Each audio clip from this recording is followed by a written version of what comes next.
Green's four കേരളയുടെ പുതിയൊരു വീഡിയോയിലേക്ക് സ്വാഗതം. സംസ്ഥാനത്ത് റേഷൻ കാർഡ് ഉള്ളവരെല്ലാം ശ്രദ്ധിക്കുക. കാരണം സംസ്ഥാന സർക്കാരിൻ്റെ തന്നെ പരിശോധന നടന്നു വരികയാണ്. അനർഹമായിട്ട് ആനുകൂല്യം വാങ്ങുന്നവരുണ്ടോ, കാർഡിൽ പേരുള്ള വ്യക്തി ജീവിച്ചിരിക്കുന്നുണ്ടോ തുടങ്ങിയ കാര്യങ്ങളൊക്കെ പരിശോധിക്കുകയാണ്. കാർഡിൽ പേരുണ്ടെങ്കിലും ആ വ്യക്തി ജീവിച്ചിരിപ്പില്ല എങ്കിൽ അവരുടെ ആനുകൂല്യം വാങ്ങാൻ പാടില്ല. അതിനാൽ തന്നെയാണ് കഴിഞ്ഞ ദിവസങ്ങളിലെല്ലാം സംസ്ഥാന വ്യാപകമായി വിവിധ മേഖലകളിൽ പരിശോധനകൾ നടത്തുകയും അനർഹമായി, അതായത് ജീവിച്ചിരിപ്പില്ലാത്ത വ്യക്തിയുടെ പേരിൽ വാങ്ങിയ ആനുകൂല്യം എത്ര നാൾ മുതൽ വാങ്ങിയോ അത്രയും നാളത്തെ തുക പിഴ അടക്കം റേഷൻ കാർഡ് ഉടമയിൽ നിന്ന് പിരിക്കുന്നതുൾപ്പെടെയുള്ള കാര്യങ്ങൾ സർക്കാർ സ്വീകരിച്ചു കഴിഞ്ഞു. ഇനി നിങ്ങളുടെ ഭാഗത്തു നിന്ന് ചെയ്യേണ്ട ചില പ്രധാന കാര്യങ്ങളുണ്ട്. റേഷൻ കാർഡിൽ പേരുണ്ടായിട്ടും സ്ഥലത്തില്ലാത്തവരുടെ കാര്യങ്ങളിലും സർക്കാർ നിർദ്ദേശങ്ങൾ നൽകിയിരിക്കുകയാണ്. മാർച്ച് 31 മുമ്പായി ഈ കാര്യങ്ങൾ ചെയ്യണം. അതുകൊണ്ട് തന്നെ ഈ വീഡിയോ എല്ലാവരും അവസാനം വരെ കാണുക.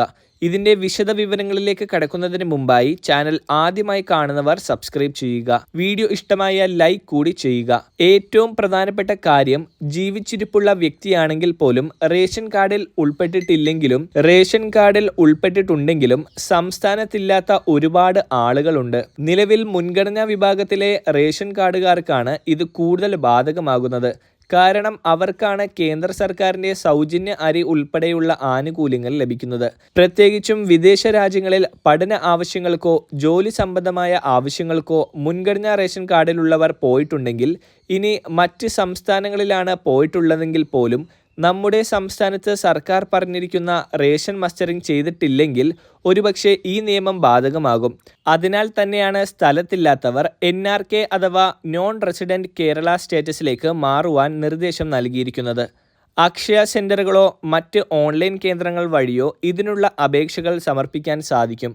സിറ്റിസൺ ലോഗിൻ വഴി സ്വന്തമായും NRK സ്റ്റാറ്റസിലേക്ക് മാറുന്നതിനും സാധിക്കും.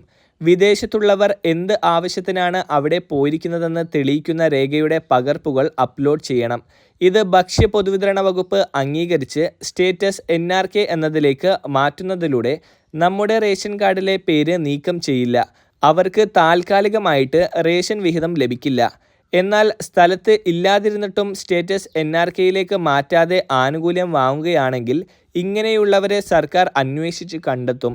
പിന്നീട് ആനുകൂല്യം വാങ്ങിയതിൻ്റെ അടിസ്ഥാനത്തിൽ പിഴ ചുമത്തുന്നതുൾപ്പെടെയുള്ള നടപടികൾ സ്വീകരിക്കും. അതിനാൽ തന്നെ ഇങ്ങനെയുള്ളവർ സ്റ്റേറ്റസ് മാറ്റുവാൻ ശ്രദ്ധിക്കുക. ഇനി പ്രവാസ ജീവിതമൊക്കെ കഴിഞ്ഞ് നാട്ടിൽ എത്തിയാൽ NRK സ്റ്റാറ്റസിൽ നിന്ന് മാറുവാനും തുടർന്ന് നിങ്ങളുടെ റേഷൻ വിഹിതം ലഭിക്കുന്നതുമായിരിക്കും. ഇനി റേഷൻ കാർഡിൽ പേരുള്ള മരണപ്പെട്ട വ്യക്തികളുടെ പേര് നീക്കം ചെയ്യണമെന്ന കാര്യം കൂടി ശ്രദ്ധിക്കുക. ഇപ്പോൾ മാർച്ച് 31 വരെ മസ്റ്ററിങ്ങിന് സമയം അനുവദിച്ചിട്ടുണ്ട്.